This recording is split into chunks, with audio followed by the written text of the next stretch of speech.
What is everybody? This is Code Breaker 146 here again, everybody. And ladies and gentlemen, boys and girls, children of all ages, I proudly present to you my Hell in a Cell 2014 pay-per-view review, giving you my thoughts and basically reviewing every single match here on the show and what I thought about the whole show in general. So we kicked off the night in a 2 out of 3 falls match for the Intercontinental Championship for Dolph Ziggler's Intercontinental Championship as he faced Cesaro. This is a good, solid technical wrestling match here. It was fun. To get the crowd off going. Two great wrestlers when it comes to getting the crowd going and just fun to watch guys with two, awesome styles in the ring that make you want to get into the match. Cesaro and Ziggler definitely know how to work the crowd. Great workers, of course. So Cesaro and Ziggler knew their job. They were the curtain jerker, and they did a really good job of getting the crowd into the show early on.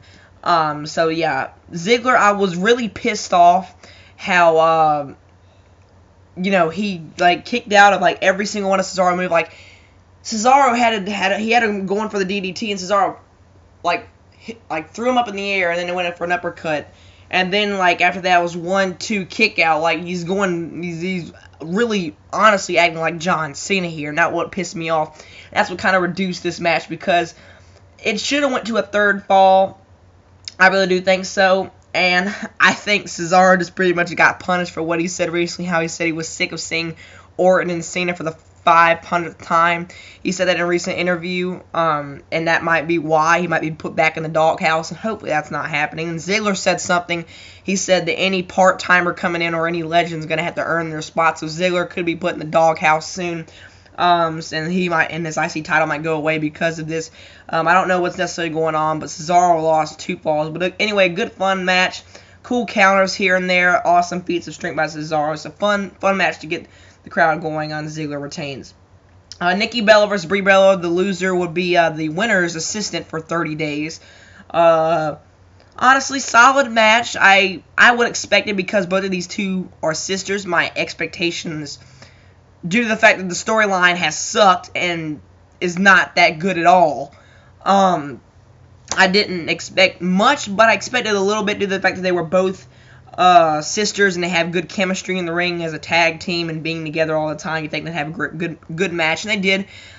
If it got a little bit more time, it could have been better, but it was good for what it was. I didn't want to see any more of this. So Nikki Bella won the match, and Brie Bella is going to be in her assistant. So this will probably all culminate with Brie winning in the feud, overall, and then they'll both get back together and make up and stuff like that. It'll be all fine in 2 to 3 months.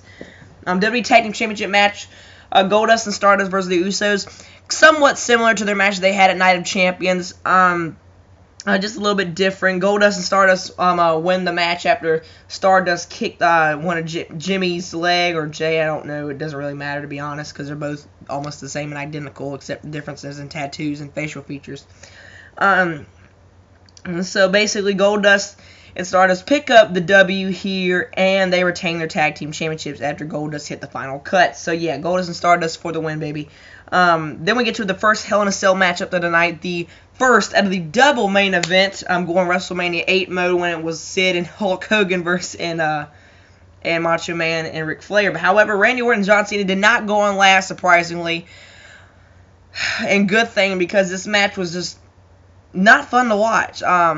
I honestly, maybe it's just because I was disinterested, and I didn't have an open mind going in, because these two have wrestled, countless and dozens of times. I think that was their 9th meeting, ever, because they've wrestled, dozens of times on Raw, maybe 3 or 4, a lot of times on pay-per-views and stuff. It's just ridiculous. And Cena and Orton, this was for the #1 contender spot against Brock Lesnar.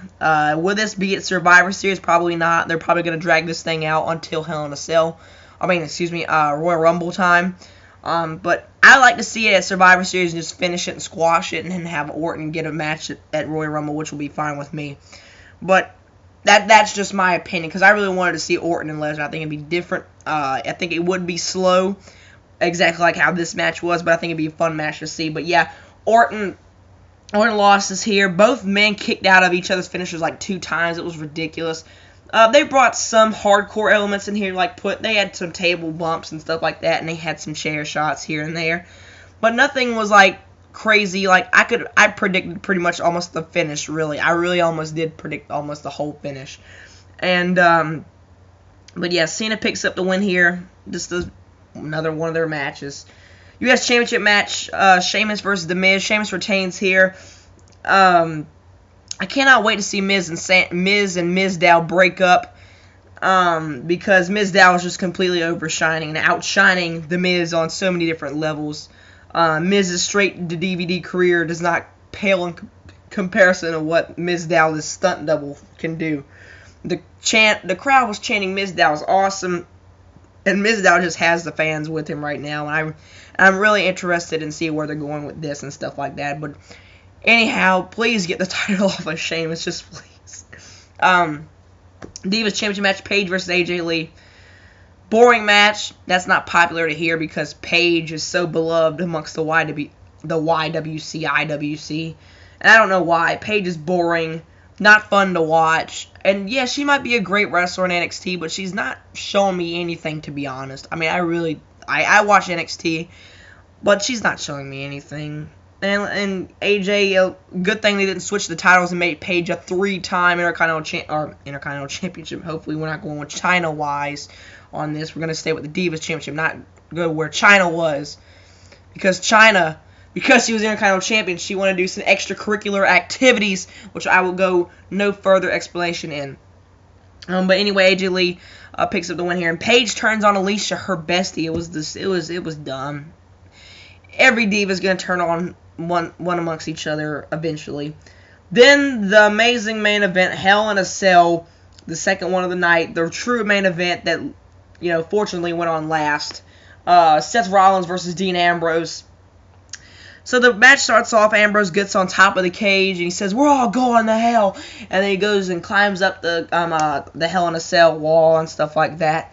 And then Noble and Mercury come down there, and they wouldn't let Rollins go up there. So Rollins basically said, "Why don't you two go up there?" So Mercury and Noble go up there, and they get beat down, and they get owned with a Singapore cane or a kendo stick, whatever you want to call it. Then Rollins scales the other side and beats down Ambrose. Then both men go to the other side, like near where the announcer tables are, and they both trade off with some blows, and they headbutt each other both, and Rollins falls into this the Spanish announce table, and Ambrose falls where JBL, Lawler, and Cole's announce table was.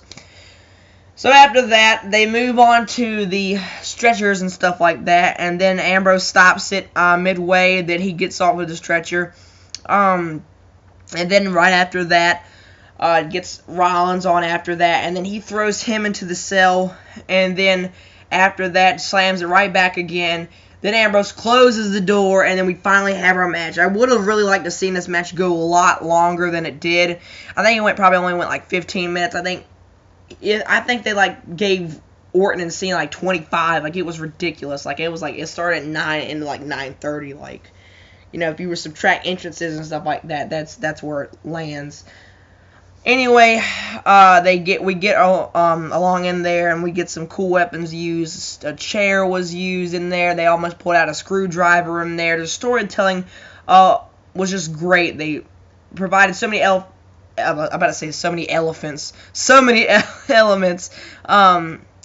Previously of what they've done, like with the cinder blocks and stuff like that, and the chair, and what that chair represents is what Rollins used to destroy the Shield and stuff like that. It was really well paced. It didn't feel like it was rushed. It felt like it was fun. Ambrose would dominate for a while, and then Rollins would try to make a comeback. Then Ambrose put him through the table while it was kind of propped up against the cell, and did the whole diving elbow. Then he scraped his face among the thing, and then Corporate Kane took the whole fire extinguisher and blew it in his face and stuff like that. Then Rollins power bombed him onto the table. There was another one set up amongst the cell wall. He would use the chair a lot. Ambrose would use the chair. The rebound clothesline. Rollins hit the curb stomp. The briefcase was used.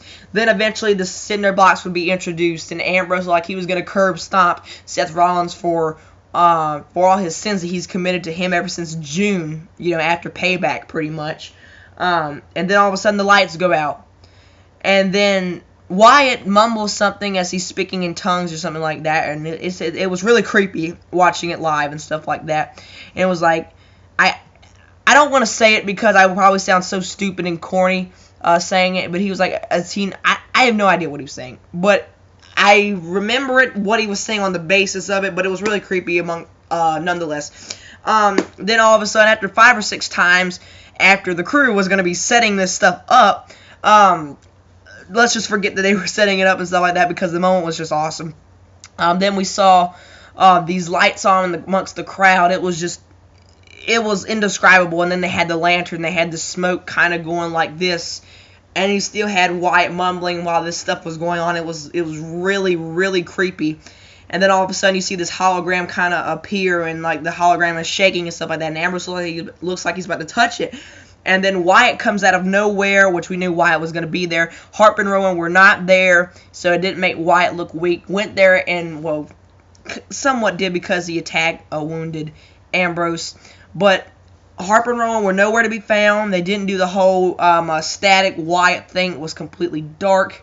And, you know, it built up to the whole it's coming thing. And I predicted this. But again, it was still shocking and cool they actually did this and did my idea and which I thought. I'm not saying that they took my idea, but I'm just saying from what I thought was going to happen. So then Wyatt beats him down, hits his, like he tosses him. It's somewhat like a rock bottom, but he just tosses him, basically. Rollins really startled by this. 1, 2, 3's Wyatt. And he said, it's coming. He said, you'll have the spirit by your side. And all this kind of promos and stuff like that. Does that mean that it's that hologram thing that's like the spirit of Sister Abigail that he's following? Or is it simply, you know, did the authority pay him off? Is he working for the higher power? It was me, Austin! It was me all! Or is he working for Triple H or Vince Kennedy McMahon? Probably not Vince McMahon, but, you know, it's just, it's pretty cool to see when you think about it kind of more in depth. But again, then Rollins gets out of the cage, startled, then all of a sudden Wyatt hits Sister Abigail, and then he closes out the pay-per-view doing this. And man, the Young Guns closed out the show. It was a fantastic show, I must say that. Well, I don't know. I meant to say that it was a fantastic ending, and a lot of people are pissed off. But the thing about it is that they left the door open for this feud where they can still go back to it at any time. That's what I came from this. You have a new feud launching for Bray Wyatt, the rebirth of his career, and I'm happy to see him back because I'm the biggest Wyatt supporter of them all, but I'm not going to kiss up to him in everything that he does. No. Because Wyatt has been buried. Wyatt has been repetitive and boring at this point. So he can be boring and not the funnest character to watch, but now with this rebirth, he's going to be probably more of a darker character, more sinister, more threatening, and more serious this time. They did the whole it's coming thing and want people more to take him seriously now. And now people are going to hate him for real now, just like they did. They hated Wyatt purely when he feuded with Daniel Bryan. The man was getting a lot of heat when he feuded with Bryan, and he became the good guy when he feuded with Cena. And my lighting is going really weird. I don't know why I look like a Smurf right now. But again, now it's good. You know, it's just they made him a good guy, and now he's gonna be a bad guy for real this time. He's gonna be a bad guy because everybody loves Ambrose, and Ambrose is the biggest thing right now in the WWE because of the injuries of Roman Reigns and the injury of Daniel Bryan and Punk's absence, and even Bad News Barrett, you can make a case for him and stuff like that, and the lack of stars and the roster being so thin. Ambrose is the biggest thing going what they have now. And now that Wyatt's here, he's probably the second biggest bad guy. And now you have Rollins is going to feud with Orton now, and they're going to go in these different directions or whatever. And then they're going to have, you know, all this stuff going on, and it's just going to be fun to watch. But yeah, overall this show was solid to good. The main event definitely delivered. Great match between Rollins and Ambrose. Finish was okay. You know, I thought it was cool. But we'll see how it ends in the long run. But yeah, the undercard was okay. And, I skipped the match. I'm sorry. Rusev versus Big Show. Rusev picks up a victory over the former World Heavyweight Champion, the Big Show. Mark Henry got involved. Rusev wins. I forgot to mention that. I'm sorry. But, yeah. So, yeah, there you have it, ladies and gentlemen. And, yeah, again, main event delivered. Good okay undercard matches. Cena and Orton was, you expected it to be that way. First match was good, and the main event was great. The first and the last matches were awesome. Everything in between is just there. So overall, it was okay to good to passable, stuff like that. So yeah, thank you for watching, guys, and leave your comments on the Hell in a Cell down below. And I got some more videos to come this week. Thank you for watching.